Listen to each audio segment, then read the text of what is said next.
I'm sure when they say they were bringing FCT here, you were jubilating that you will not be the capital of Nigeria. But you didn't know that there will also be other factors that will affect you. That's how this life is.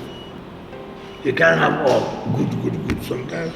But it's unfortunate, but that is how I have signed it for them to give the RFO. So why I called you, you know the place, the contractor must go back to site.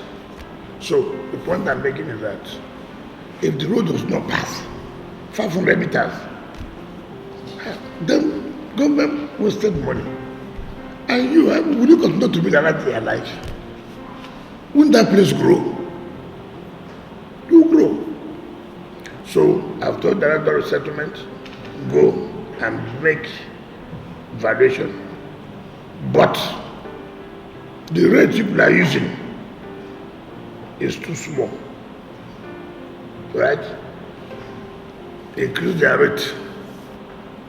If they're using 50 naira, give them 100 naira.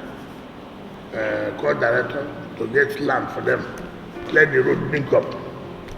So that we know that we will have the development.